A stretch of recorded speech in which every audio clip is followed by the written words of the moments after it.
the way you articulate that is really, really good because I think probably every single human will be given an opportunity, just in the disappointments of life to start to do that. And that is the deception of the enemy, of when we start to, like you said, project onto God what we are really doing in our response to Him. What were some of those judgments that you were making toward God, do you think, whether consciously or subconsciously? Probably the biggest one is you're not fair. I've now gone through and studied the 7 attributes of God. And one of the ones I think that most people struggle with, I know I did, was His sovereignty. Because either He permitted it, right, or He orchestrated it. Welcome to the Saints in Every Place podcast, where we get to hear stories of how God is moving in the lives of everyday believers outside of the 4 walls of the church building. Thank you for joining us. Let's dive in. Well, hey guys, welcome back to the Saints in Every Place podcast. Pumped to be sitting down today with Mr. Rick Cain. A lot of you guys would know him. He's been a part of the body for many years now. But if you don't know Rick, this will be a great time to get to know him and his story. But Rick, we're just really glad to have you on today. I know we've wanted to have this happen for quite a while. But for those of you who may not know you and Bonnie, maybe just give, if you're cool with it, give like a couple minute snapshot of who you guys are and maybe how you got connected to the body here. Well, thank you, Sterling. It's a pleasure to be here with you today. Bonnie and I started with DLC back on the day that the merger happened with Crossroads. So we had originally visited the church when it was in the school, when they were breaking down and setting up. And we had been a part of a lot of churches that had started, in schools and in public meeting places where there was a setup and a tear down. And so at that point in my life, in my dysfunction, I told Bonnie, you let me know when they get a building. So she came home one day excitedly saying, okay, guess what? They've got a building and we're going to be there on Sunday, and it's their first Sunday. And so we were there on that Sunday, and it was wonderful. And so we've been ever since. So that was about 14 years ago, back in 2010. And we're originally from Florida, and we came to Oklahoma to go to Rhema. And then we ended up, choosing other occupations and careers based on what the Lord had opened for us. And after we became empty nesters, we moved to Owasso because we had a sailboat up on the lake. And at the time, since I had traveled for work, I could live wherever I wanted for that. At the time, I didn't know providentially that God had moved us there, for such a time as this. I was in kind of a dark place spiritually, and my wife, was praying for me, and God was working, but at the time I didn't see it. So it was wonderful that God had a plan, even though I was unaware of it. Man, I love that. So true. And all of us can probably relate to looking back, and seeing how God was working in your life, even when you didn't see it, to kind of get you to where He wanted you to be. Before we delve into more of your story from that point, I wonder if you might give us just a little snapshot of your spiritual journey, like how you came to Christ and maybe what led up to that point. Well, I was raised in Central Florida, in a little town we were in a Presbyterian church. So for those who don't know about Presbyterian, it's part of the Protestant group of churches, like Methodist and Episcopalian. And so basically I kind of jokingly refer to it as Baptist Light. No altar call, no really strong salvation message, but, they taught the Bible, and, there was no typically Wednesday night service. It was typically Sunday morning, Bibles, you had a Bible class, etc. And remember when I was graduating from high school, I found out in the local newspaper that I was one of the outstanding Christian youths of my community. And I laughed to myself and thought, well, gosh, that must be a very low bar, because I have never received Christ. Are you serious? Yeah, I was just an attendee at the church. I wasn't a Christian. I think a lot of people, that's how we, how people feel. It's almost like a club per se. I attend this club. This is a group that I belong to, like a country club, Yeah. Yeah. or a dinner club. I belong to this spiritual club. And, it has this name or this denomination.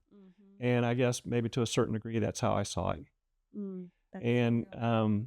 so I went to the Yard Institute of Fort Lauderdale. And after my first year there, I came home to work during the summer. And that's a whole nother podcast on how it got orchestrated at all. But long Okay. story short, I started out working for an ad agency. Okay. And by the end of the summer, I was working for a slaughterhouse. Wow. Okay. Yep. So later, when I had to write, in freshman comp, these, papers, one of them was called "I Paid for My Education in Blood," Wow. based on that experience. Okay. Yeah, we will have to have Rick back on to hear that whole story because I'm Yeah. sure And it's so crazy. during that summer that I was working, I was at a low place. And I got invited by a couple of the guys from the slaughterhouse to go to this Christian coffee house, which was big, back in the 70s. And it just so happened that a Christian rock group was there. And it was from a town about 40 miles away where Bonnie attended. Okay. And so that night, I actually gave my heart to the Lord. And what year would this have been? 79. 79. Okay. Yep. And I remember I didn't tell anybody. Nobody knew. I didn't run an aisle or jump a pew or anything. I didn't go because there was no altar at the coffee shop. Yeah. But I just received quietly where I was, because obviously I had been in church my whole life. And so I knew what this meant. And I knew that this was real, that this was what I wanted. And yeah, so the next morning I made a deal with God. I said, if I wake up in the morning and I still feel saved, well, then I know it was for real. Wow. And so, yeah, I woke up that morning and reached over and grabbed a Bible my mom had given me a few years earlier, and I opened it up and there was an inscription. And so under her inscription, I wrote, that today is the day. Wow. And and then ultimately I met Bonnie. I went to the church, that sponsored that music group. Okay. And received the baptism of the Holy Spirit that night. Wow. Okay. And then I went back to college. And then whenever I came back at Easter time, that's when I met Bonnie. We got engaged that summer. And then we got married in December. Wow. And how old were you guys at that time? Well, when we got engaged, I was 20. Okay. And by the time we got married, I was 21, and Bonnie's 2 years older. So Okay. 23. Okay. And then this church had started as a house ministry. And so they were doing missionary work. They had their own plane that would go to the islands of the Bahamas. Wow. Okay. And so anyway, so Bonnie lived in the pastor's house. And she had a place on the floor where she slept, and she kept all her belongings in like a box, and that was her life. And then when we met and got engaged and got married, we actually went and did a missionary trip to Jamaica. Really cool. Wow. And then once we were in Jamaica for that month, we realized we were part of a cult. So that's another podcast. Holy cow. Yep. So we came back, started praying with the other elders. So we were elders of the church. That was actually there were a cult. 12 elders. Wow. All of us were in our early 20s. Wow. Okay. Yeah, that says something So there. we took ourselves and another group of elders, and we began praying about it. And ultimately, we went to the pastor, to tell him what we believed we were supposed to tell him, and we were asked to leave. So we started meeting in a house and praying, and next thing you know, we had 40 or 50 people, and then we went and bought a church because it was for sale. We had no experience. We were totally unprepared. It probably wasn't God. And we rocked on like that for about a year or so until the pastor had a moral failure. And we went to him, and kind of the same thing happened. And so we said, you know what, if we're going to stay in the ministry, maybe we should go get some training. And that's what led us to Tulsa. Wow.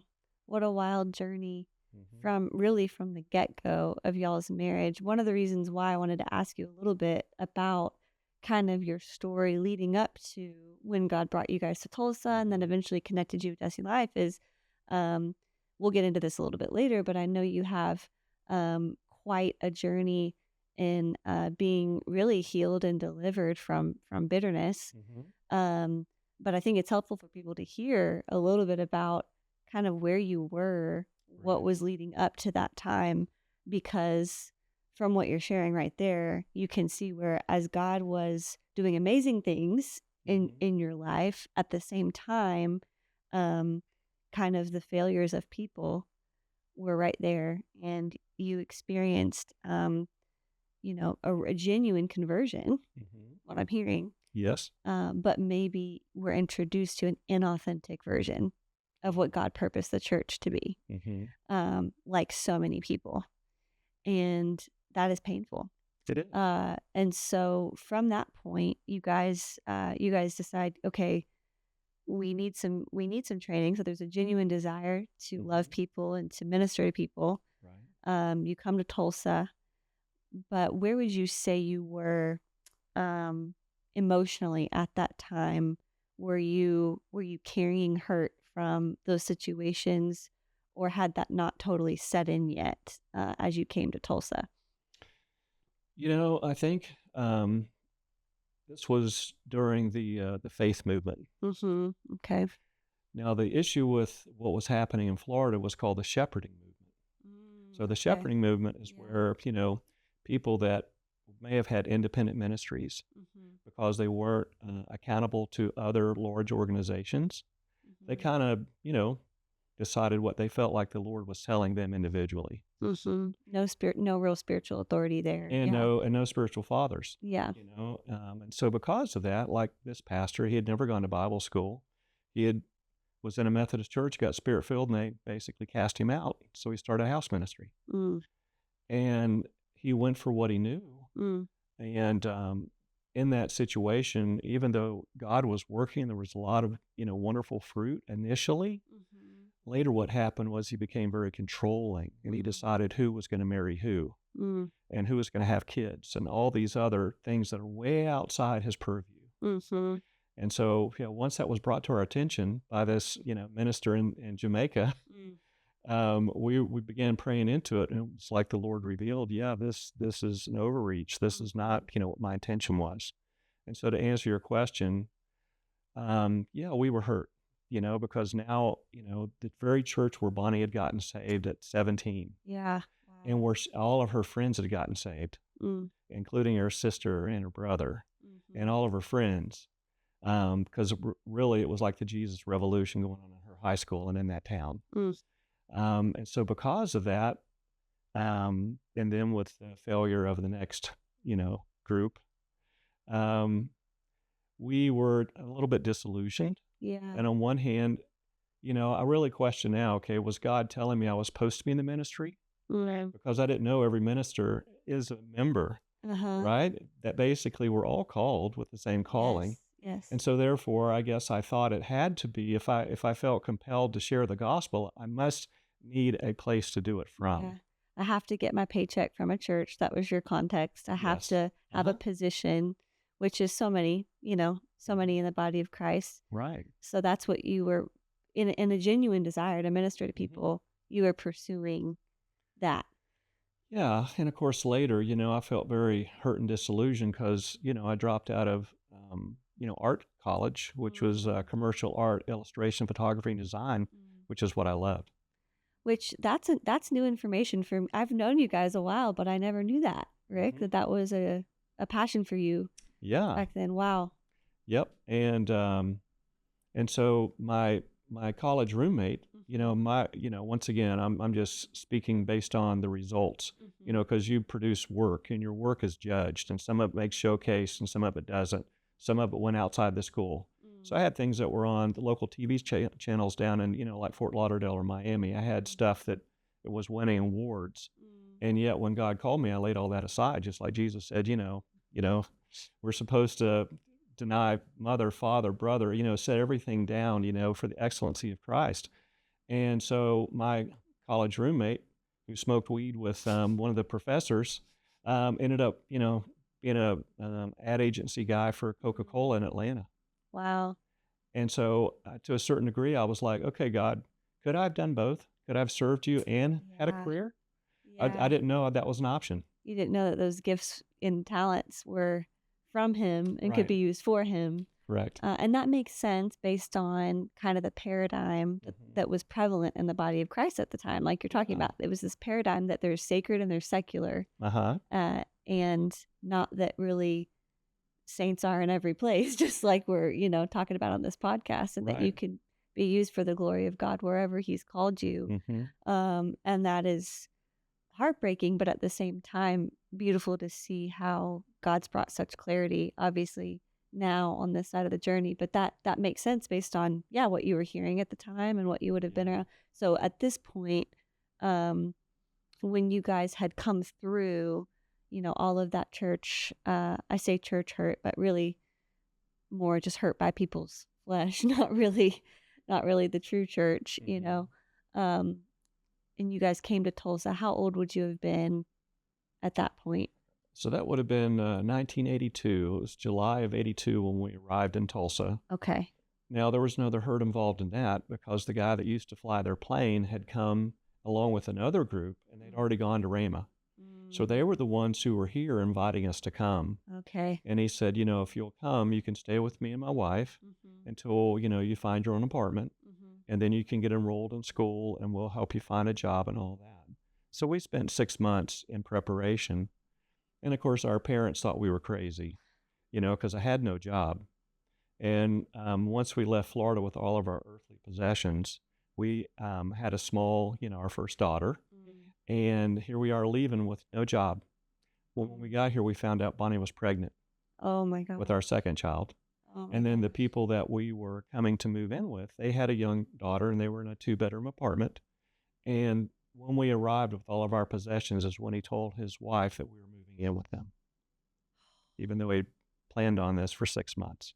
Oh my gosh. So, so my first day in Tulsa, I'm watching my wife cry and say, "What have we done?" That was our entry to Tulsa.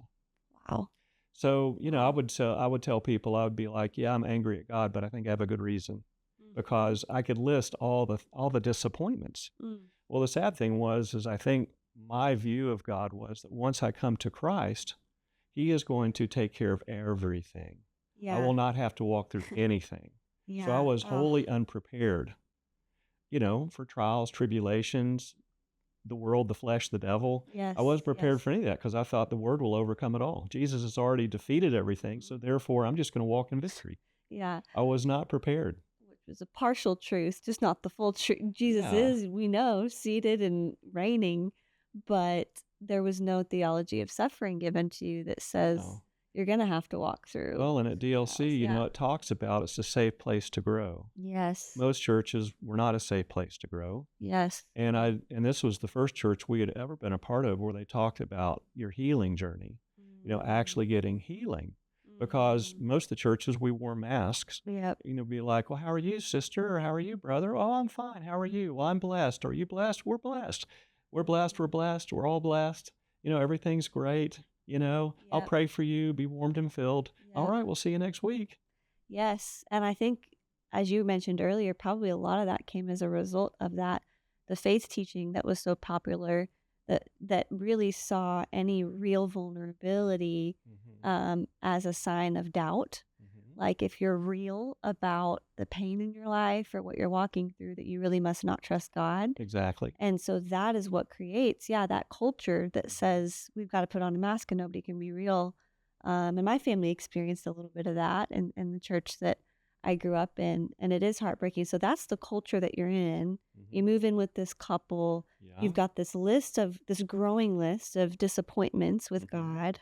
Yeah. And what starts to happen from that point on? What did the next few years look like? Well, at that point, we had the choice. The choice was, do we basically, drive back to Florida, even though we now have no place to live and no job? Or do we trust that God had a plan and that we're supposed to be here?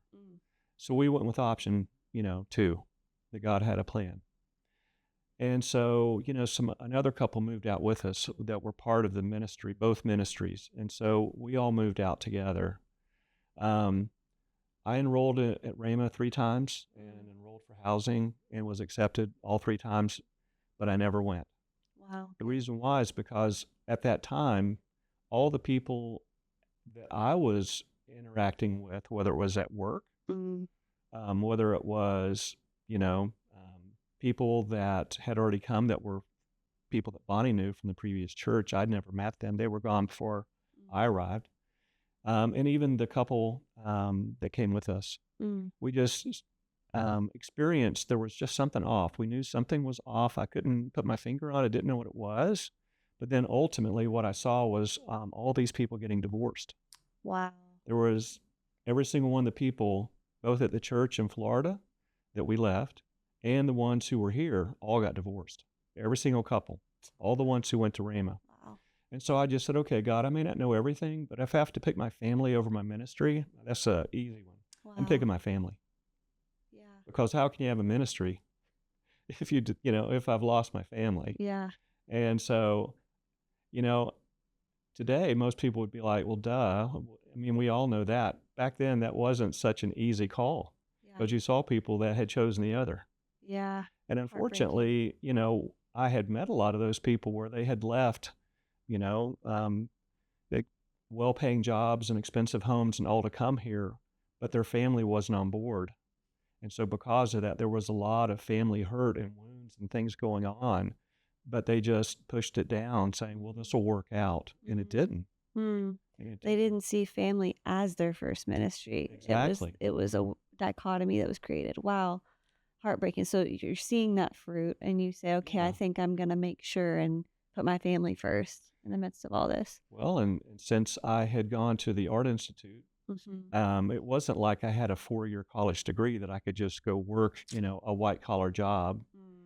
And the opportunity that I was given from the man who invited us was to work for the local baking company for Rainbow, which Rainbow's no longer at 11th in Utica. But they used to have a production facility there. And that was the opportunity. I could get a job there on the third shift and, have a Teamsters union, decent wage with, benefits.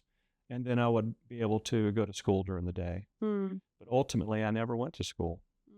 And so, of course, then our family is kind of like, well, why did y'all go? I thought you were going there to go to school. And we really didn't want to, tell them all the dysfunction that we have found here. And so ultimately, I was trying to unpack all that, but I really didn't know how to do it. And so I just had to, I have a family to support. I need to go to work. And so ultimately, I worked with that company for about 10 years. And then, they let me go just before I was fully vested And so another major hurt. Disappointment. Yeah. And so then I stepped into another career. I think at this point I've now had maybe 20 careers. Oh my gosh. And, Wow. the cool thing is in hindsight, God's walked me back through my journey because, I had all this grief and all of these issues. And so as God began to walk me back through my journey, I could see in each place that he had us. But unfortunately, at the time, I couldn't see it. Yeah, wow. And so because of that, I'd become judgmental of God and his sovereignty. Yeah. And the other thing that happened is as these wounds keep, like the hits kept coming, because here I am now working, a manual labor job. And I'm like, this is not satisfying to me. I mean, I'm thankful that our family has a home and Yes. we have insurance and, we can pay our bills. But this is not art and it's not ministry. It is neither. And I was At least just, that's how you saw it. Yeah. I was Yeah. like, this is, for lack of a better term, like this is necessary for my family, but is this your best for me? Yeah. Why did I drive across country to come work a manual labor job? I could have done that anywhere. Is this your purpose for me? Yeah. Well, the problem is, I think, because of my hurt, I think I began to make judgments and vows. And as I made more judgments and more vows, it was like, some of the things that I feared came upon me. Wow. Yeah. And so then it was almost like the proof was happening. And so then you begin to think, okay, God, have you turned your back on me? Yeah. Not realizing I turned my back on him. I had begun to judge him.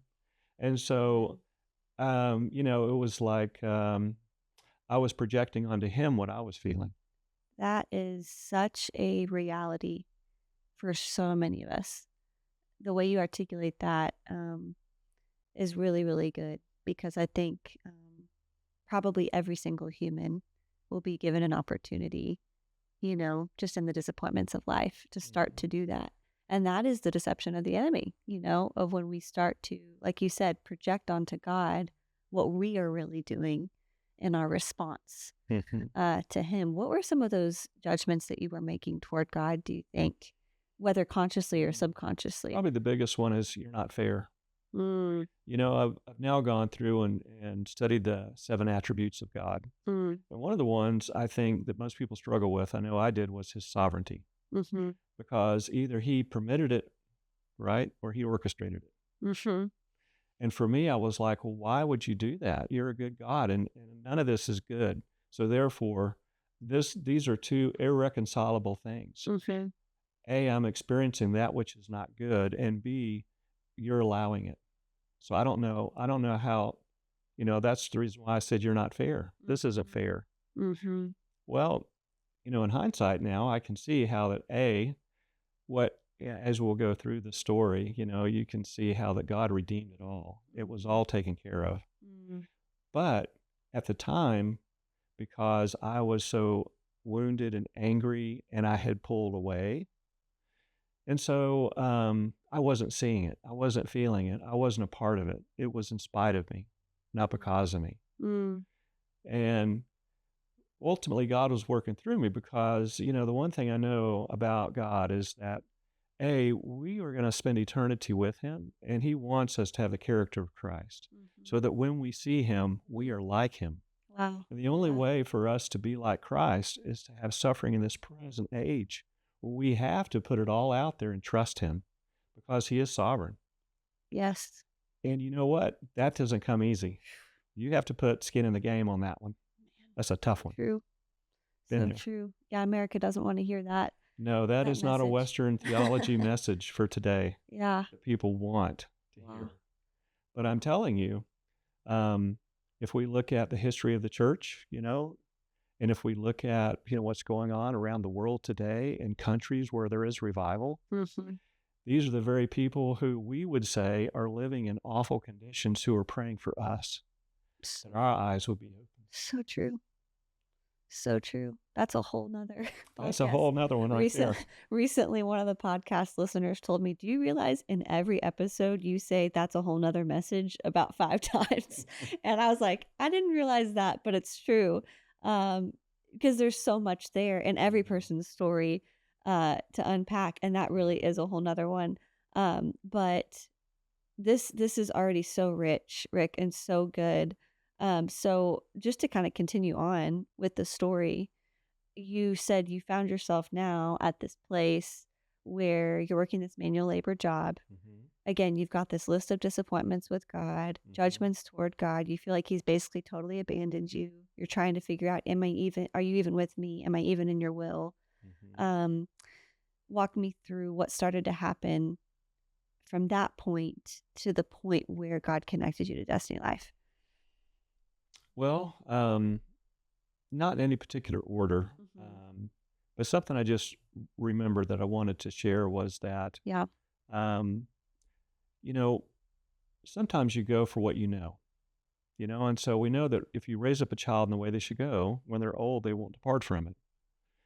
I think on the positive side, if you raise them up with the knowledge of God and with trusting God, they will not depart from that. Their life will be in a life of understanding, that God is my priority and understanding him because he will direct the outcome of my life and he will provide me the opportunities for me to be able to share the hope that lies within me, right?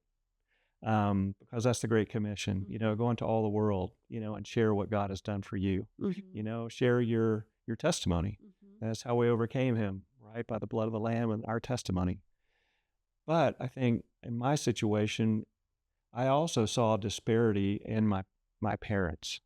So even though they took us to church and even though they said that they were Christians, we had the I Found It bumper sticker on our car, and then they got spirit-filled, and then they had the descending dove back in the 70s, and I was so embarrassed. because once again, none of my friends knew what that was about. Mm, But then at home, my home life, I saw disparity. wow. So that was your really That was foundation. my foundation. Before you even came to Christ, you were raised in a home where you said, okay, I'm seeing mom and dad have these experiences with God, but but he's not really transforming them and changing them to the point where you were seeing God at home. Right. And so, wow. So how do you think that shaped your view of God? Well, I think before I got saved, it made me think that you know, God is for sure real. I Uh-huh. believe that Jesus, did come and that he was God and that he did die for the sins of the world Mm-hmm. and that I, would accept him because I don't want to go to hell. Mm-hmm. But I'll do this on my own time and I'll at least get fire insurance. Mm-hmm. It may not be like, a perfect, fellowship Mm-hmm. with the divine, Mm-hmm. but it will be at least fire insurance. And if there's more beyond that, that'll be a plus. Okay. So you can see that was a very dysfunctional view. Yeah. And perhaps it was because of what I saw, not Yeah. knowing that it could be more than that. So what you were seeing was subconsciously communicating to you, God's not really intimate and personal enough to transform your whole life. Right. But he is real and he is powerful and he does save us, Right. but he's not relational. Would you Yeah. say that's true? That was the way I felt Yeah. before salvation. Right. Okay. But then once I got saved, I didn't realize, that sanctification takes time. Salvation was instantaneous, but I got to walk this out. I got to undo that which has been done. I got to unpickle the pickle. I didn't know any of that. And that really highlights the deep need all of us have for discipleship, not just salvation, as you're saying, but fathers and mothers to walk through life with us, Right. and teach us the ways of God, that it doesn't just save us spiritually, but he does transform our soul through the process of sanctification. And that is huge. And you really see the gaps that you were left with. Yeah. Yeah. My mother, her words were sharp. Okay. So there wasn't, like if you've read The Five Languages of Love, Mm-hmm. there was not any physical touch. Wow. There was not words of affirmation. Wow. Okay. And probably, those would be ones that most of us need, right? Especially as a child. Right? Every child. Yeah. And so those were denied. And so basically it was a works mentality. Okay. If you do well, you'll be accepted. Okay. If you do. So pretty much what I remember as a child is do not embarrass me, right? Do not embarrass me. If you do well, we will promote you. If you do bad, we will chastise you. Um, and so, and her words were very sharp. I didn't realize until later that had become my superpower. I'd become very critical, very negative, and very sharp with my words. And so because of that, it was, people would say, well, sticks and stones, can break my bones, but words can never hurt me. I have found personally that is not true. Oh, yeah. You can break an arm and you can be healed from that. And this is just be as good as new almost, right? But words go to the heart. Oh, yeah. And if you go personal and you go deep, those can make lasting wounds. And that's how I went because that's what I taught, And so I remember after my encounter retreat and having this just miraculous, like being born again, we began to unpack all this 10 years ago. And God began to walk me back through my story. And he showed me where that came from. And I remember asking God, I said, so what am I going to do with my superpower? And he's like, well, what superpower do you have? I'm like, my ability to see into people, and, just to store all this up so that in the event I ever need it, if they ever come at me, I will know where to go and I'll be able to go there. And professional at keeping a record of wrongs, correct. It sounds like is what you had become as a defense mechanism. Yeah. So that was your superpower that you're referencing. And God said, well, you know what? That was never used properly. I gave you a gift. Your gift was to be able to see into people so you know how to pray for them. Man. And I was like, well, I've never used it for that, So powerful. right? Yeah. So I thought I had this superpower of discernment, and Yeah. God showed me my superpower was a critical eye, And that what is, fed right out of that oh, business. I mean, that's so many believers, I really do think. They may not even realize it, the very thing that God gave them Mm-hmm. to be able to build up the body Mm-hmm. and to be a strength to others, the enemy would like to use, he'd like the flesh to use it Right. as either a defense mechanism or to tear people down. And Mm-hmm. I've found myself there at times. I know you and I have talked a lot about Yeah. that even before this podcast. We're wired similarly. Um, so, okay, so let's rewind a little bit Okay. before you come to Destiny Life. So you're at this point where you've got this kind of distorted view of God. You've got all Mm-hmm. these hurts. Um, Bitterness has started to set in. Would you say bitterness towards God and people, probably to the same degree, or maybe Well, more towards God? I believe I had made, numerous vows and Mm-hmm. judgments, right? Which I didn't realize until I got here and went through an encounter retreat that I Mm-hmm. had done all that. Mm-hmm. Didn't even know it was a thing. Mm-hmm. And Yeah, same so, here. yeah, I think I had made the vow that, I told you that I didn't think God was fair. Yeah. Well, also, I'd made the vow that, you can't trust people. Mm-hmm. People are not trustworthy. Mm-hmm. Um, and I'd also made the vow that, in the church, um, even though Jesus said, you're not supposed to treat people differently based on their income and status, in most of the churches, income and status, you know, has priority. So therefore, my thought was, well, one day when I have enough money, I too will have status in the church. Just looking for that identity still, it sounds Mhm. like. Yeah. Yeah, because when you're broken and poor, you're like, okay, well, so now I have no value Mm-hmm. because I'm broken and poor. One day when I'm not as poor, maybe still broken, maybe I'll have value. Mm. And you can see where even that ties back to the messages you received as a child, which Mhm. was perform Yeah, if for you value. perform, you'll be valued. Wow. And So so then I was yeah. like, well, God, if I'd gone, if I'd smoked weed with my roommate and gone to work for Coca-Cola, I could have shortcut 30 years, Golly. right? Yep. You see how the brain, tries to find a connection Yeah. and find a pathway and find an answer. And it sorts through all the minutia of Uh-huh. your life and comes up with a narrative. Yeah. It's an incorrect narrative, Uh-huh. but you embrace it, especially if it's painless. And if it also would be like, that would have been the answer. Mm-hmm. But Man. that wasn't the answer. It wasn't my path to walk. And of course, once you're married, well, then your path is as a couple, and then now I'm a father, so I have my own kids, Mm. and here I am raising children in my brokenness, and so I would never say to them what I felt. I would never say that because Jesus said it'd be better for a millstone to be tied around your neck and to be cast into the sea than to hurt one of these little ones. Mm. So even though I was not experiencing what I knew I could experience, I was not going to cheat them. Mm. So when you say that, you're referencing, even though you didn't really walk in a true revelation of God's love for you, you at least had enough awareness to say, okay, I don't want to withhold Mm-hmm. from my children like your parents withheld from you. Yeah.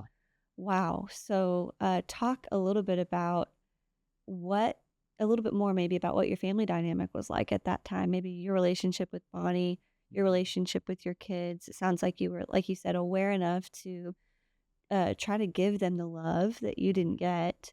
But, what ways did you see also maybe some of the hurt and bitterness that you were experiencing Yeah. affecting the home? Well, Bonnie, is a sweet and loving person, and I'm thankful that God put us together. Mm-hmm. And, part of my story was I thought I rescued her Oh, wow. because I was the victor of my own story. I was the, knight in shining armor. I was the one who came and rescued her. When people would say things like, I married up, I always thought, well, she married up, right? And all these kind of things, and you Yeah. just don't realize just how deceptive, the heart Man. is because it's trying to meet its own needs and it's going to do it in whatever way it can, even through falsehood of identity. Mm. And so here I am living with this wonderful, compassionate woman. who was raised in terrible circumstances as a child. So I would say she was like, the married with children family, and I was the Beaver Cleaver family. It wasn't until later that I realized, no, neither one of these families was that good. It's just by the grace of God that we are who we are and where we are. It wasn't because of them or in spite of them. But anyway, so as we're going through all this, I remember once, since, I got my self-worth out of performance. So here I'd lost a job, I'd taken another job, and it was, about half the salary. And Bonnie said, she was working at the time, she said, I think I'm supposed to take time off and pray. Wow. So she quits her job. Wow. And so I mean, during this period of a few years, while God was getting my attention at the time, though, it was making me angry, really angry. And so I thought, if you've ever seen the movie Forrest Gump, where you have Captain Dan at the top of the mast of the boat in the midst of the storm, and he's raising his fist. Is that all you got? Wow. And then Forrest Gump later says, yeah, I think him and God got some stuff worked out that night. Well, that was me. I was the one raising the fist. And I was like, is this all you got? Bring it on. And so during that time, I remember when, in the really, I guess, the depth of my brokenness, there were certain movies that I could watch and I would feel something. So like the movie, The Christmas Carol, about the Scrooge. Wow. Where he has his... Yeah. The Count of Monte Cristo. There were ones where it talks about wanting to get revenge, wanting to come out on top, but then you see that moment of reconciliation and restoration and hope. And that's what kept me alive. Wow. So you could see a little bit of yourself in these characters that had been wronged, and wanted revenge, but then at a certain point, they begin to see truth and realize that's not the answer. And then really both of those stories, you see also the theme of redemption. So for you, even though maybe it wasn't, would you say subconsciously you were saying, okay, I have hope that I could come through it like that? Or how were those movies speaking to you? I don't think I was really that deep in my thought about it. Okay. I think it was more like God used those things to keep my heart alive. Oh, wow. Okay. Almost like going through bypass surgery. I was hooked up to a machine to keep me alive because the pain was too strong. Wow. And this would have been around what year? This would have probably been in the, from probably the early to mid 90s to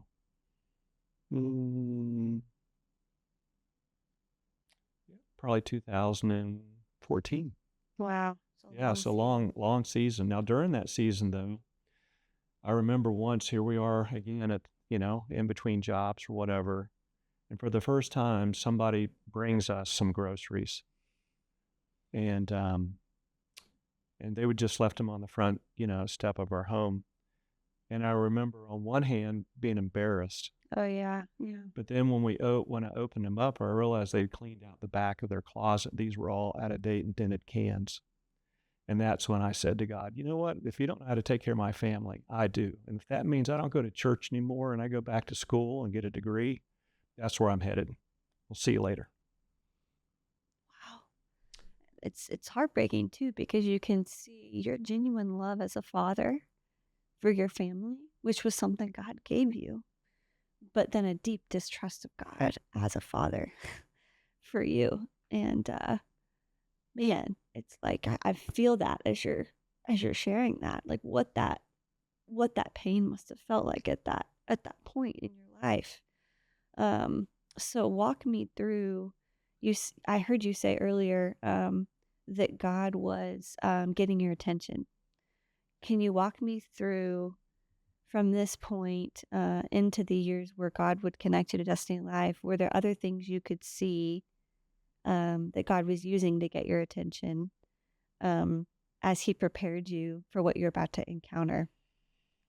Well, when we got to Tulsa, the very first Sunday we were here, we went to a junior high school between Memorial and Sheridan on 31st Street. It's still there today. Mm. The person preaching was Willie George. Okay, Person yeah. down, the piano was David Ingalls. Wow. Okay. We ended up being part of both those ministries, Okay. and a few others. But I guess what I was going to say was, it wasn't like we never went to church. No, we took our children to church. We made sure that they went on all the church events, that they did everything. Mm. Even though they may have known something's wrong with Dad, they knew that I never said anything about what I was going through. Which that's, as tough as that is to look back and know that you weren't maybe a healthy and whole version of yourself, I also look at just the kindness of God, the providence of God that you and Bonnie, in the midst of your own hurts, had an awareness to say, we want our kids to have a real relationship with God. Yeah. And I think God just does that. And I can see that in my own family journey, Similarly, my own parents, and they share their story publicly, obviously, had a deep distrust towards the father, had a ton of hurts and wounds. But they had us gathering with the body. Right. And they had us receiving truth and hearing Bible stories and all that. It's like God in his providence and kindness said, gave them an awareness to say, your children really need this. And it's crazy how we as humans can almost see truth for the next generation, but yet not accept it for ourselves. Right. And it is wild. So you guys were probably late 90s, early 2000s. You were still... Yeah, Grace Fellowship. Okay. Yeah, we were, at Walnut Grove when it was on Memorial in a strip shopping center. Okay. And the same way with Grace Fellowship before they bought their land. Okay. And then we helped, sand all the pieces that ended up becoming the tower for KMYD radio at Walnut Grove. So very connected to what God was doing. So we were in the Tulsa area. So it wasn't like I took my hand off the plow. Okay. Physically. Okay. Spiritually. Okay. Wow. Which is that right there again is it's a sobering reality that as born again Christians, you can be doing so much for God, involved in Christian culture, involved in Christian community, and totally disconnected from God's love for you, from the truth of him as a father, from the full work of emotional healing that he desires to do. And I think a lot of us have probably experienced that at different seasons of life, but that's what you're describing, I feel like. It was coming out of a sense of duty and obligation, not out of a sense of, worship.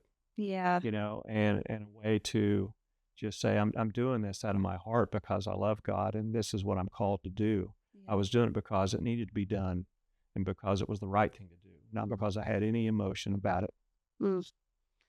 So real. Probably, again, I think so many of us can look back at our stories and identify a season of life where we found ourselves in a similar place. And as tough as it is to look back at those seasons, I'm so grateful for your story because of just the transformation and the power in it. And that's why I'm asking you so many stories about, or so many questions about this season of your life, because I think the more people recognize where you were at, it helps people to see the power of God as you continue to tell about what he does later on, in the story. So yeah. Well, to back up, after God began walking me through my story, like that example of the dented cans, and then, making the decision to go back to school. I thought I was basically, challenging God. Wow. And saying, hey, once again, making a vow and a judgment. When God walked me back through the story, he was like, you seem to think that even though I'm God, I don't have the power to use everything for your benefit, even the things you thought were for your destruction. So good. So good. And so because I was works oriented and because I had something to prove to God and to myself, I go back to school while working full time. I get a Pell Grant. I'm Who's Who in American Students and Phi Theta Kappa. And then I was angry at God because why didn't you tell me I was smart? I could have been a doctor. So the list keeps growing. So you Yeah. see, even in my brokenness, I couldn't see the goodness of God. Mm-hmm. So I finished my degree and I got into the medical field and began making money, and then went back and got my master's degree. Wow. And so I was like, okay, now I've arrived. So when I arrived at DLC with my touring Harley Davidson and my sailboat at the lake, I didn't need God Because you did it on your own. because I did it all by myself. Mm, At least that's what I that's thought. how you felt. Yeah. Yeah, because I'd now won awards and, opportunities to travel and do things, Mm-hmm. And so, yeah, God was using my brokenness. And so, I want to also share with you how I ended up at that encounter retreat. Yes. Yes, please. So here we are, living in Owasso. I've got my dream house on the third hole of the Bailey Golf Course, overlooking 3 ponds and the fairway. Mm-hmm. I've got, my 3-car garage with my Harley sitting there, my company car, my expense account, all of my stuff. I've got my upstairs man room, with my surround sound, big screen TV, wet bar, Oh, yeah. and pool table. Oh, yeah. Okay, everything is good. Now life makes sense. Mm. Mm. And you know what? I was going to Florida for a meeting, and Bonnie said, "Hey, would you mind meeting my brother and taking him to lunch?" Well, he had been in prison for 20 years, and when he got out, his mother was in a nursing home. His father had passed away. His sisters had moved away, and now he's homeless. Wow. And so I meet up with Rudy, and I have lunch with Rudy. And you know what? When I came back, I'm talking to Bonnie, and Bonnie says, it's really terrible, that here my brother has no place to live, and we've got a home with all these spare bedrooms. And you know what? At that moment, God touched my heart, even before I'd gone through this wonderful transformation of forgiveness. And I just knew, I was like, you know what? I may not know everything. Kind of like when I said, well, I may not know everything, but I'm going to choose my family over a ministry. Mm-hmm. I said, I may not know everything, but I know that for me not to take care of a member of my own family would be worse than an infidel.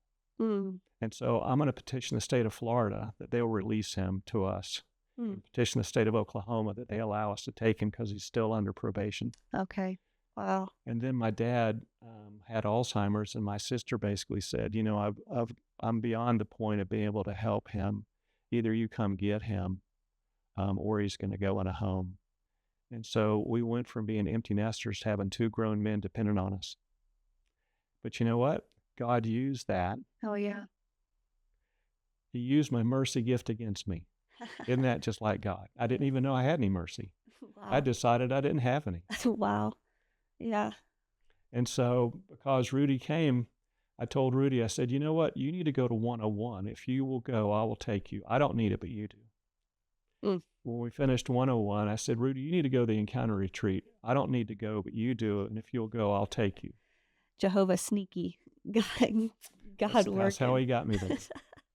Because once again, I was going to be the victor of my own story. Yeah. I was going to be my own knight in shining armor. I was going to ride to my own rescue.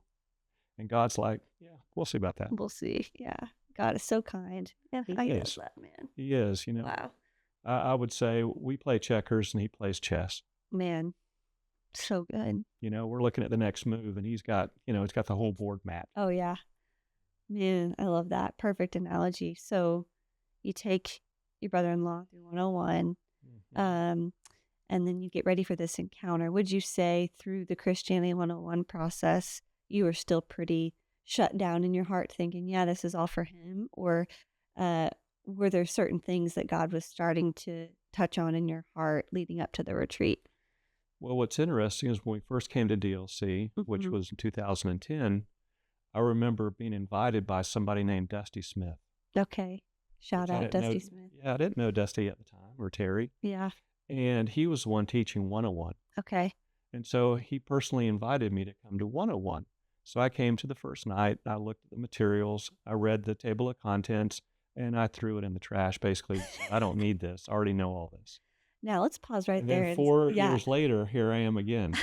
I was gonna say, okay, so that was your introduction to 101, but really what got you into the group Was, was Rudy. Rudy. Yep. Um, And no, I didn't receive anything that week or during that period during of that 5 time. weeks. No, I mean, Okay. we would actually go home and talk about it, but it was intellectual. It wasn't from the Yeah. heart.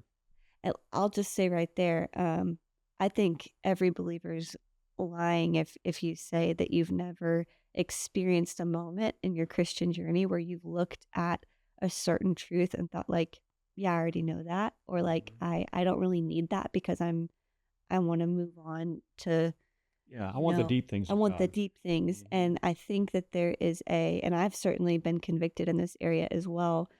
There's a reality that the deepest truths are actually the simplest ones.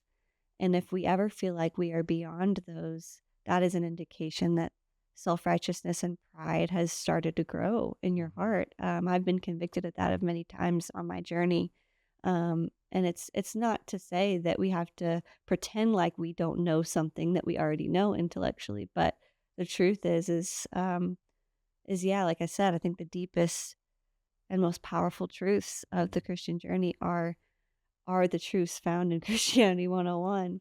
And so wow, what a cool thing that even though you kind of rejected that process initially, God's like, well, I'm going to find a way to get Rick back in there. So you take Rudy through, or you go through the 101 process with him. And then comes the weekend of the encounter retreat. Yeah. So before we go, Bonnie had been. Okay. Of course, they really didn't tell you what it was. And so I remember telling Bonnie, I said, I've gone to like a men's, weekend or whatever. I said, I don't really need to sing Kumbaya and throw a stick in the fire. I don't need a retreat. I need an advance. And Bonnie said, you know what? If you're going to get anything out of this, you're going to have to actually be honest with somebody for once. And I said, well, if I was honest, I could hurt somebody. Wow.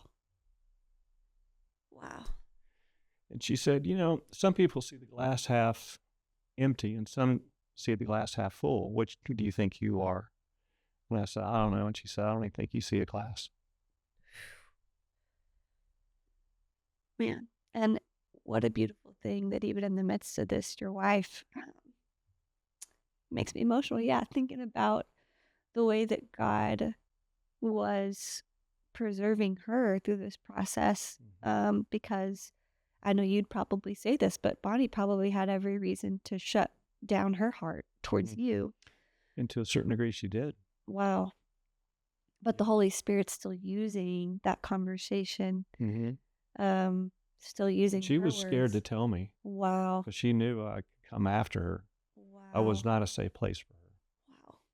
I remember after the encounter retreat once, when she was dealing with Rudy about something. And she called me and she told me she wanted to do something for him. And instantly I wanted to blast her. But I thought, you know what? I'm going to reach out to a spiritual father. So I reached out to Greg Jones and I said, Greg, this is what she said. What do I say? And he said, well, first thing you're supposed to do is guard her heart. And I was like, what? I mean, I was shocked. I was like, and he's like, yeah, Rick, you're, her husband, but your number one job is protecting her, even from you. You have to guard her heart. Wow. I was like, that would have been good to have known 30 years ago. Wow.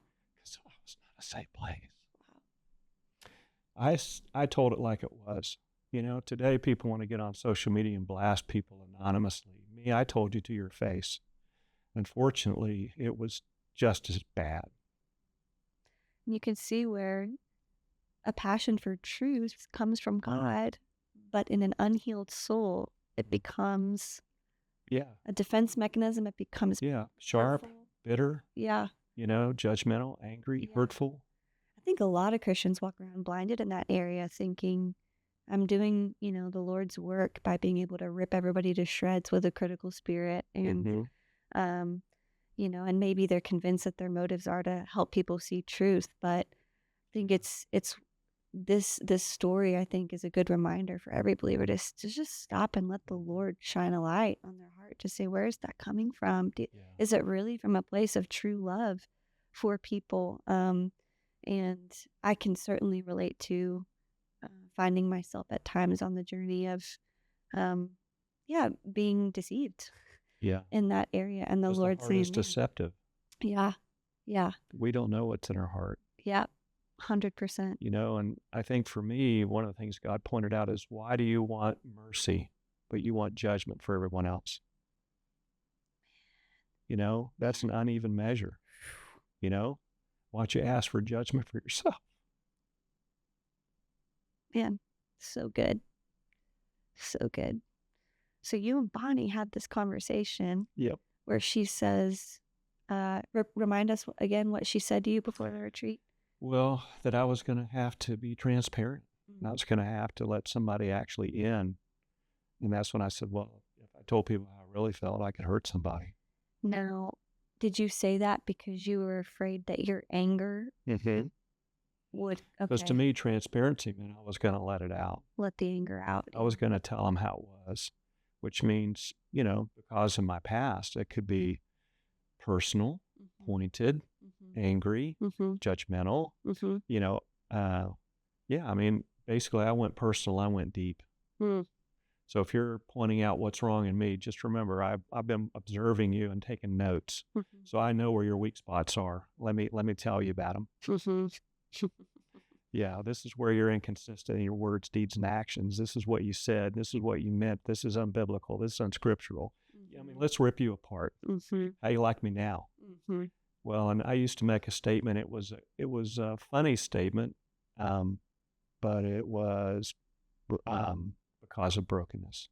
And the statement went like this: I would not like to be a part of any group that would have me as a member. Wow.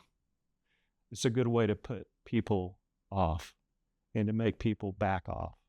Wow. So I was really good at pushing people away. Yeah. And then I would come home and I would say, well, they say the DLC is a friendly church. Nobody talked to me. And she's like, well, who'd you talk to? Well, everybody says this is a wonderful place to grow. I'm not growing. Well, what are you doing to grow? See, that's the thing. It's like it was back on me. It was back on me. And it's easy to point your finger to others. Totally. But look in the mirror. Totally. What do you see? Do you like it? Yep. Yeah, man, that's so real. So the weekend of the retreat comes. You show up. Yep. And can you walk us through the course of that weekend, what your experience was and where God started to shine some light? Yeah. So, this was in Tullahoge. Okay. For those who may not know, this was a camp area, a campground by a lake where we used to have our encounter retreats. Now we're saving everybody some money by having them at the campus. But yeah, this would have been kind of outdoors around a lake. Yeah. And so, the first evening, you have some praise and worship, and you have, some opportunities for ministry, etc. And, I'm still, I guess, angry and hurt and wounded, not knowing if God is going to show up. But I guess my prayer was, God, if you don't show up, I don't know what I'm going to do. Wow. So even in your anger, your bitterness, your hardness of heart, it sounds like you had reached a place of desperation. God was working some brokenness. Yeah. So I would say, God had me where he wanted me. Yeah. Even though I thought, that I was this immutable force to be reckoned with, I was so broken, so hurt. Wow. But I just didn't want to get hurt again. I didn't want to actually believe this could be different because I'd have to have hope for that. I didn't want it to be crushed. Very real. So real. Yep. So anyway, that first night I wore this Harley Davidson hat and I had it down about right here where nobody could see my eyes. And so anyway, my mini group leader was Kyle Gift. And I think that was his first mini group. And so, we had our group get together. And so there was JJ Gray, and a group of people, that were there. And he happened to be right across from me And so, they're going around the circle. So like, what are you here to receive from God this week? And it's like, just a fresh touch, or just a little bit more Jesus, or, Yeah. et cetera. And then, I think I'm the last one. When they get to me, I just let it out. I'm angry with God. I'm disappointed at God. If he doesn't show up, I don't know what I'm going to do. I'm just so hurt. And I probably said it in a very unkind way. And the whole time I'm letting all this stuff out, I'm focused on who's across from me. I'm looking right through him. But later he said to the leadership, said, I think Rick wants to fight me. Because that was the vibe I was putting out. I was just putting out anger. this, because I have a tendency, I guess, when I'm focused on something, I just zoom in on something. And apparently I was just looking right through him, and he thought you were looking at him that I saying was looking at him, and I was ready to bring it on. Yeah. That wouldn't have gone well for me. Yeah. Probably just a reflection of what you were feeling towards the Lord, but you were looking at Kyle. Yeah. And so anyway, Yeah. Kyle, was a gentle spirit, and, said some things, and I basically, because it was my way, I said mean and hurtful things towards him, Mm. And then his sweet wife came up, and she said something about, oh, hi, and introduced herself. And I don't think we've ever met. And I think I looked at him and said, I've been going here 4 years. This is the first time she's ever spoken to me. That was what I was mentioning about feeling alone in the midst of a group. Mm-hmm. Yeah, so I took the judgments words, I were your took the very filter. words and used them against. I remember Chris Rhodes, first time, he met me after all this had happened. Mm-hmm. And he said, in the spirit, you've seen those, like in a commercial building, they'll have that thing on the side of the wall that has the glass, and there's an axe in there, and it says break in the event of an emergency. He said, that was you. Mm-hmm. He said, that was you. And if you know anything about Chris Rose's past, he's had a really, really amazing story. Yeah. He has walked through so many things I can't even imagine. And for that man to be to have seen me and said, I am not touching that. I am not going there. Yeah. That's what I was putting out. And I didn't know it. I was basically putting out, a very, very strong silent message. Says, do not talk to me. Don't mess with me. You don't want any of this. Hmm. And at the same time, because of my hurt, I was like, why don't I have friends? Yeah, because when you describe what the state of your heart was, ultimately, it sounds like you're describing the most lonely place anybody could ever be. Because if you're constantly walking around looking at everyone else's wrongs, criticizing them, putting out this vibe that says, don't mess with me, don't hurt me, don't get close to me, that feels safe to a degree, but ultimately it's got to be just the most isolated, lonely place. Like your greatest desire, every human's greatest desire, which is to be fully known, sounds like it was your worst fear. I think so. I think it was, just because there was so much in there that was ugly. Yeah. I didn't want to look at it. Yeah. And I was afraid for anybody else to tell me about it. So I kept them at arm's length. I remember when we first started coming, Glenn was doing all 4 services. He would drive back and forth. Mm-hmm. And I remember he came down after, a morning message and walked over, and greeted me and shook my hand and, hey, how's everything going? And on the ride home, I was like, what does he want from me? Why want to leave me alone? Man. That was me. That was how deep. Yeah. I was like, is he just looking at me as, a piece on the chessboard he can manipulate? What does he want from me? Now that I have something to offer, what does he need? Very, very critical and suspicious. Mm-hmm. That was me. So real. And that's so many believers, I think, depending on your story. And even if you wouldn't admit it outwardly, I think a lot of people could relate to having that internal dialogue. At my unhealthiest points in my Christian journey, that's exactly what my internal dialogue sounded like. Yeah. I think a lot of people can relate to that. So, yeah. So anyway, that first night is silent night. Yes. And you're asked to go through and write a letter to Jesus, and then also go through all of your vows, oughts, hurts. I mean, I ran out of paper, And after I'd unpacked all of that, I'm laying there in the bed in that room, but I'm not asleep. And I'm just like, wow, that's a lot of stuff. And that's when God began to work on me right then. First thing I saw is a courtroom. So here I am, I jokingly said, I don't know, like old men dream dreams, young men have visions. At the time, I was like, I don't know if I'm young or old, if this is a dream or vision. And then Jonathan introduced me, and I was like, I'm an old man. So anyway, but I'd never had one before. Wow. Never. I've given people words and stuff in the past, etc., but I've never seen a vision, because I was awake, so I don't think it was a dream. But yeah, so I mean, it was just as real as we're sitting here right now. And in this vision, I'm in a courtroom. And in this courtroom, we have Jesus as the judge.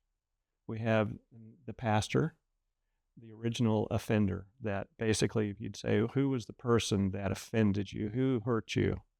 It was him. So it was him. He was there. He was in, the seat. You have a courtroom, so you've also got the jurors. And then you've got, me basically standing there in front of, the judge and the accused. And Jesus says to me, will you forgive him? And so, I'm like, well, if I'm in a courtroom and Jesus is asking me, I'm like, well, yeah, I'll forgive him if that's what you want. It came right out of here, not out of here. Right out of, this is what I'm supposed to do, and so therefore this is what I will do. But since it wasn't from the heart, so then instantly the courtroom's reset. Boom, scene 2. This time, it's me where he was sitting, and Jesus looks at me and he says, will you forgive him? I'm now, the person on trial. And I look down, and it's my wife and kids in chains. They're in chains. And he said, you withheld forgiveness from him because you thought it would hurt him. You thought the forgiveness was for him, and because he didn't ask for it, you didn't feel like he deserved it. And so you became his judge and his jury, and you sentenced him. But the reality is I gave forgiveness to you to set you free, and you withheld it from yourself. So you are the one who have put you and your family in chains for all these many years because you misunderstood what forgiveness purpose was to set you free. Wow. Once you forgive him, now you put him back in my hands where I can work on him. And when you say you thought him, pastor. That pastor that hurt you. Okay, just wanted to get some clarity there. It was the pastor from Florida. Okay. That was the person. And so, once he revealed that to me, I broke. I mean, I was just broken. I was like, you mean I caused all this? Because the one thing that I knew to be sure was that I was not at fault. I was the one who was righteous. I was the one who was wronged. It was like this, when Satan does his I. That was me. And once God revealed that to me, all the dominoes fell. The whole house of cards collapsed. I was like, okay, where do we go from here? Wow. The power of that encounter with Jesus, his kindness to give you that picture. I mean, it's overwhelming. It was. And then I see like these giant letters, they were like illuminated, like fluorescent. And it was like the size of like the Hollywood sign, that big. Wow. And it was the word reconciliation. And I was like, well, that's a Bible word. What does that mean? And he's like, that's what you're going to walk out. And I love your story in this area, Rick, because it is such a palpable example of the power of both forgiveness and reconciliation. And there really is a difference. I think a lot of us may even stop at the point of forgiveness, but maybe have a misunderstanding of what walking out true reconciliation looks like. Yeah. So why don't you, walk us through from that point, kind of some of the key moments where God began to take your healing, uh, you know, to more layers. Well, so to walk it out, like since I had been offensive to Kyle, he made a compliment about a pair of boots I was wearing, so I bought him a pair. Somebody had mentioned, that they would like to have a Strong's concordance, so I bought him one. Part of it was, walking out was to restitution. It was making amends, not just in words, but deeds, actions, you know, calling people and asking for forgiveness. I think I also mentioned, as have been walking this out now for 10 years, as God continues to show me how this works and how, like the emotional color wheel, So basically, I didn't realize what my emotions were. Bonnie would say things like, well, what are you feeling back when I was broken? I don't know what I'm feeling. I don't know if I have any emotions. And she would say, and so I would say, well, I'm not hungry. Well, that's not an emotion. Well, I'm not. Okay, so how about mad or sad or glad? Is that all there is? Mad, sad, and glad? So once I saw the emotional color wheel and realized just how many emotions there are, Yeah. and that most of mine came out of the word mad. So bitterness comes out of mad, anger comes out of mad. All those negative emotions that once you also go and unpack all those words, you see what the Bible has to say in the New Testament. All anger, wrath, malice, slander, envy, all the works of the flesh, that all comes out of there. And those are all evil. Those are the works of the flesh. I mean, and that's where I was living, right there. So good. And I think it's worth pointing out, too, that you're not saying that emotions are bad, but unhealed, unhealed hurts can lead to, and even stuffing those emotions, not allowing those emotions to be processed. That's what leads to the works of the flesh. Right. And that is huge, because that's when those things start to grow. So it's not that the emotions themselves are evil. I mean, like you said, God gave those to us. He created a spirit, soul, and body. And our soul, as many of us know, is our mind, our will, and our emotions. And so they can be a great gift, but when hurts are not processed and when they're not given a place to be processed, I mean, that's when the flesh really just starts to.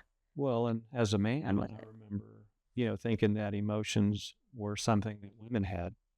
Wow. Yeah. My wife and daughters have, but I don't have. And I'd ask other guys, like, do you have emotions? Or like, why would I need those? Right? And so I almost saw it as being less than, not more than. Weakness. Being weakness. It was weakness. It wasn't, part of who we all are. We all have these. So because they were so shut down, probably deliberately, as a protective mechanism. But then ultimately, you don't know what you feel. You're just numb. You're like, what do you feel? I don't know. So that's just numbness. Yeah. They're all there. Yeah. But you don't know how to categorize them. You don't know how to embrace them. You don't know how to use them. So therefore, it's just a jumbled up mess. Yeah. And then stuff comes out. So like out of anger, that mad, out of anger, sarcasm, I was very sarcastic. Because that's anger sideways. You're not coming straight at them. You're coming at from the side. So it's dressed up, but it's still anger. Yeah, I've been there. So that's the thing. It's like, actually going through and understanding that I have these, that once again, I haven't been using them, actually embracing those emotions and saying, okay, how do I move from the side of this ledger that is all the works of the flesh and is bad to the fruit of the Spirit? How do I do that? What does that look like? Yes. What does that feel like? And so I remember, after coming through all of this, and then I have another job change, the company I was with for 9 years, they got bought. And so we all got laid off. So during that severance package time, I just said, I'm going to spend time with God. I'm not going to go look for a job. I'm just going to spend some time with God, and I got back into praise and worship. I hadn't had any of that in forever. And man, talk about life-giving. So I just spend time with God, and while I'm doing that, God says, so when are you going to trust me with your finances? So you saw that, huh? And I Man. was like, yeah, well, but when I didn't think you were fair, why Yeah. did I need to give you as much? Yeah. And he's like, well, how do you feel now? I mean, once again, we're talking about emotions. How do you feel now? I feel like you deserve everything. Wow. He's like, well, how's that going to look? Then I said, well, how about this? I'll make this deal with you. You said you love a cheerful giver. As long as you make it fun for me, I will do it. And so we made that agreement, and it's been 10 years. Wow. And it's just joyful, Wow. to be able to actually give and to be able to do things, both, because God wants you to, but also the thing that we like the most is being able to help people that don't know where it came from. Right? That's beautiful. And that even is a reference to when I think it's Jesus who says, don't let your left hand know what your right hand is doing, when you're giving. And you guys certainly carry that spirit of generosity. And what's beautiful about that is, as you reference, like, that doesn't come from the flesh. Like, we don't in our flesh naturally experience joy when it comes to generosity. Maybe some people might experience a little bit of that if it's natural to their temperament, but I think to be able to do that, live a lifestyle of that takes a work of the Spirit to want to do that. And you can see that that's just a picture of like the deep work of transformation that God started to do in your heart, because you were a professional withholder Yes. before. And what a 180-degree difference there. It's beautiful. Mm-hmm. So when I went to the second encounter retreat, I went 10 in a row. I didn't know that. Yeah, just because I was like, there's life on this. Yeah. I'm going to continue to do this until I feel like you tell me I'm done. I just want to pause right there and say that's such a beautiful sensitivity to the work of the Spirit and the process of healing. Because I think for many of us, even when we're aware that God's starting us on a healing process, sometimes that orphan heart wants to come right back and say, well, when can I be done with this so that I can be the minister, so that I can start to get some of my own validation and needs met? And not to say that you can't minister to others in the midst of a healing process, but I just think that's beautiful that your heart posture is to say, God, you are the leader of my healing process. Yeah. Father, I want to listen to you and let you lead and guide, not just say, okay, thanks for that little bit of healing, Lord. Now I'm going to take it into my own hands again. Yeah, I got this. Oh, I got an encounter retreat under my belt. Great. Now I can start being, a leader at this encounter retreat instead of a participant.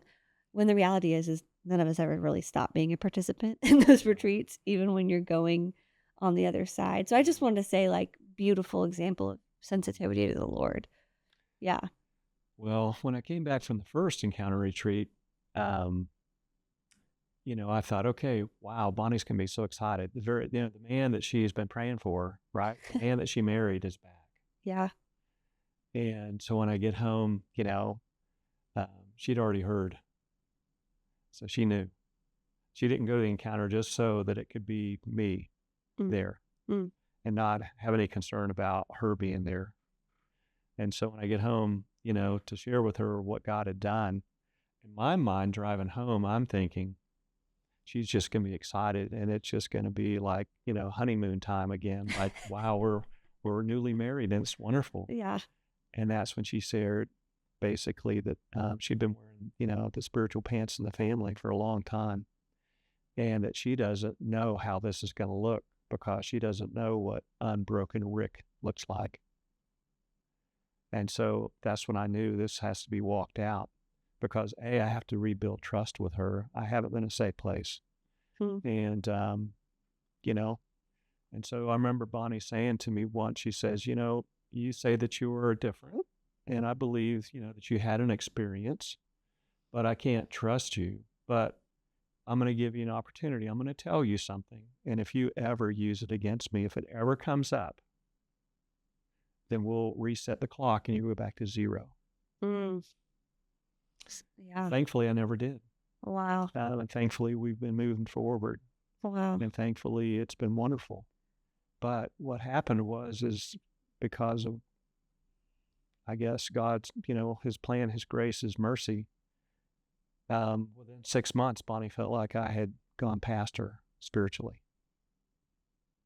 Incredible. Just because, I just wanted to spend time with God. I just wanted to listen to praise and worship. I just wanted to read the Bible. I just wanted to live it, feel it. So beautiful. God's redemption. So then her healing journey started. Wow. Wow. Yep. At my second encounter retreat, I had another vision. This time it's Jesus. I see a hand pull a curtain back. And in this little dimly lit area, there's like a couch, like a low couch. And Jesus is standing there. He ushers me in. And I sit down and he says, "You and me have been far too casual for far too long. It's now time for us to become intimate." I broke because I was like, I don't even know what that looks like. I never thought of being intimate with Jesus. Yeah. I mean, like intimacy with a spouse or something, but like, what does that look like? Yeah. And for me to be asked. Yeah. What a beautiful picture of the heart of God just that pursues us, He's such a pursuer. And you can even see that in Bonnie's life too, that his grace kept her while you were kind of hardened and until you started to get some healing. And then it's like he starts working on her and just, the beautiful timing of all that is just incredible. But you see the layers. Oh, yeah. About, I think sometimes we think about the healing journey, and in some Christian circles, healing, even emotional healing, is talked about as if it's like a momentary thing. Right. Come down to the altar, get prayer, and there's healing. But your story is a beautiful picture that I think more often it is that process, it is layers, and it's because Jesus is so relational. If it all happened in a moment, we wouldn't get the joy of the deepening intimacy with the Father as he walks us through it. And then once you start going back through the Bible again, all of a sudden now all new stuff is jumping off. Oh, yeah. Reading it from that healed place. Yeah. Wow. It's so, so incredibly beautiful. Yep. And then actually reading it for someone else. Like, this is the person I'm praying for. Lord, what do you have to say for them? Is there anything in your word you'd like me to share with them that would encourage them? Never had that thought before.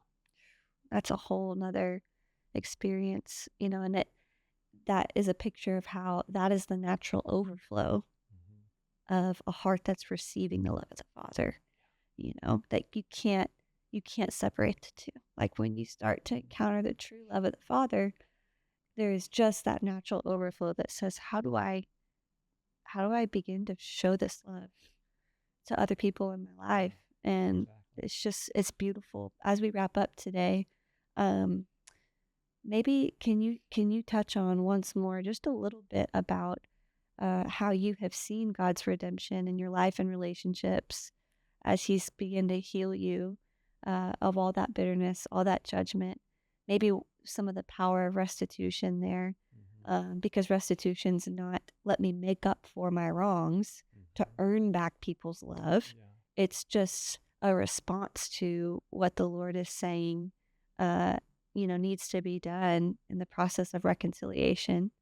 But maybe you can kind of touch on how you've seen God's redemption and the reconciliation and restitution process these last several years. One of them has to do with my nephew. Okay. So my nephew has every reason to be hurt and distrustful. He was once his father knew that he was that my sister was pregnant. So once his father, her husband, knew it, he left and was never part of his life. So then when she remarries, she marries a man who was also an orphan who was adopted, and he adopts him. But then ultimately, they get divorced. But his family that adopted him never embraced his son, which he adopted, as their grandson. Mm. And these people also were Christians. Mm. And so you can see how, he has an orphan heart. Yeah. That's the thing. Having walked through what I've walked through, now my superpower is seeing the pain in others. Because that one jumps off.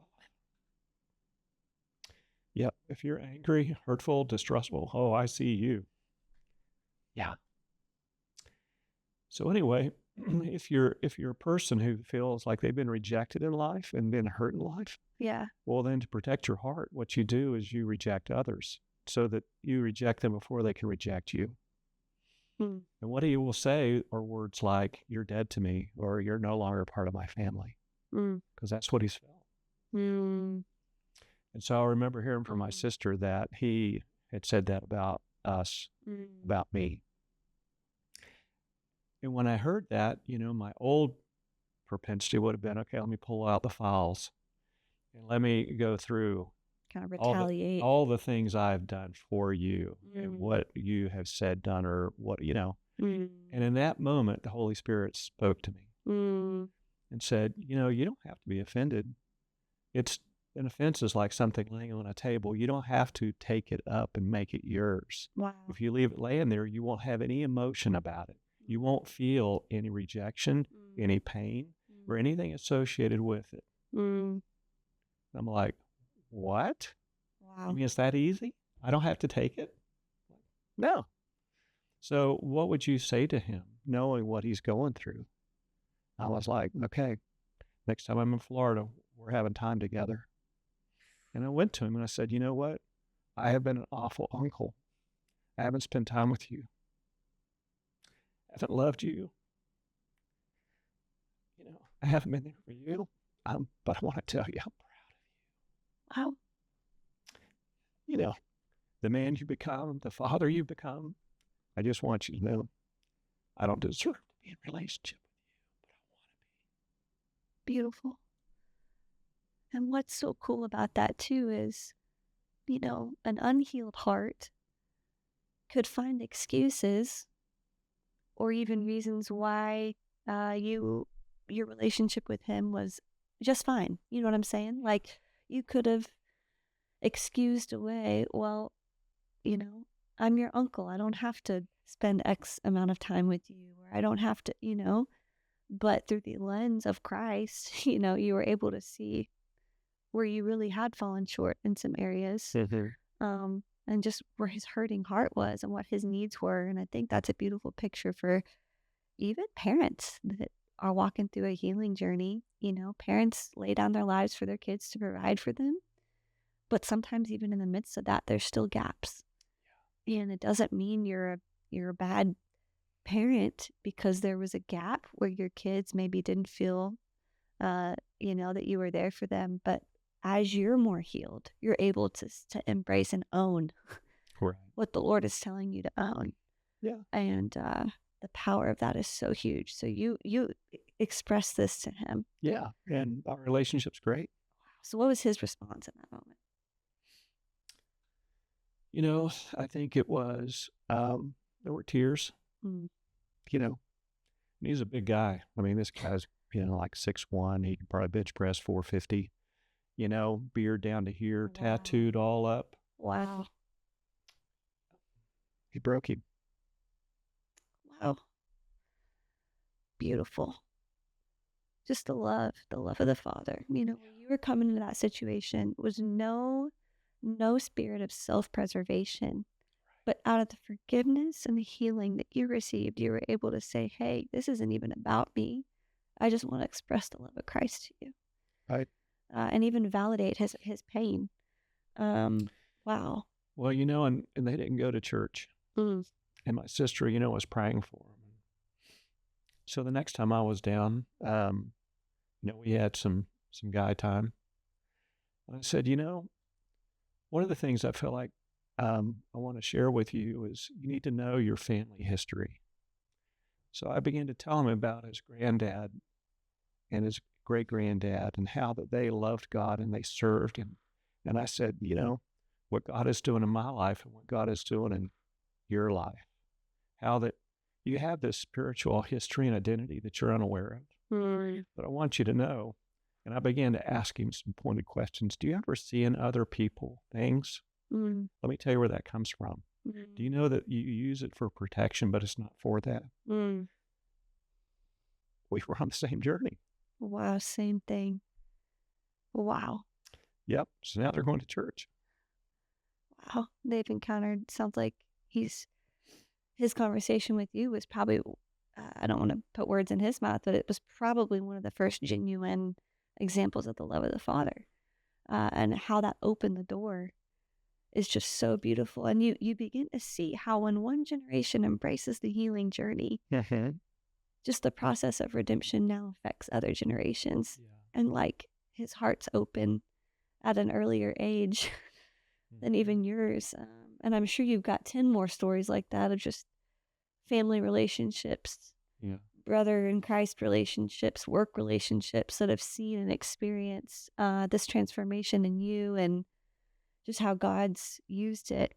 Any other, on this side of the healing journey, any other closing thoughts that you would want to express toward anyone listening, just to encourage them in this area? I guess what I would say is, all of us have pain. Mm. We've all been let down. We've all been, had people that were supposed to watch out for us who perhaps, didn't do the job they were supposed to do. And because of that, we became hurt and wounded. I would say that's normal, but it's not God's best. Mm. And self-protection to prevent that for the future is going to prevent you from receiving everything God has for you. That a healing journey is actually biblical.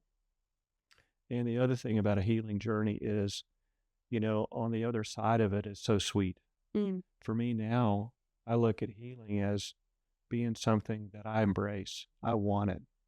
Because, when people say, well, I can't believe, or it's so great for you to be transparent, I'm like, there's no pain in anything that I just said because all that pain's gone. It doesn't hurt. Matter of fact, it's all been redeemed. And if I can say anything that would save you that same, trip that I took, I want to save you from that because it is a painful journey. I wouldn't wish on anyone. And now that I understand forgiveness, that it was given for me, I freely give it. So good. So when Christ, the disciples said, teach us how to pray, and Jesus, told them, and in part of the Lord's Prayer, it's talking about forgiving. Yeah. If we walk daily in forgiveness, I mean, it's just 70 times 7. It's just always there. We're always forgiving. Somebody cut me off in traffic, God forgive them. My wife, if she says something, that at the moment I'm like, what was that? Okay, well, I forgive you,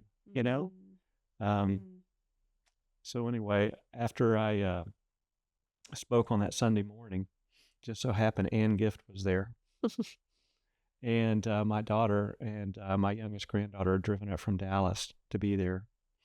And as I'm walking out of the church after the second service, I see Ann. And she came up and hugged me and said, wow, that was so powerful.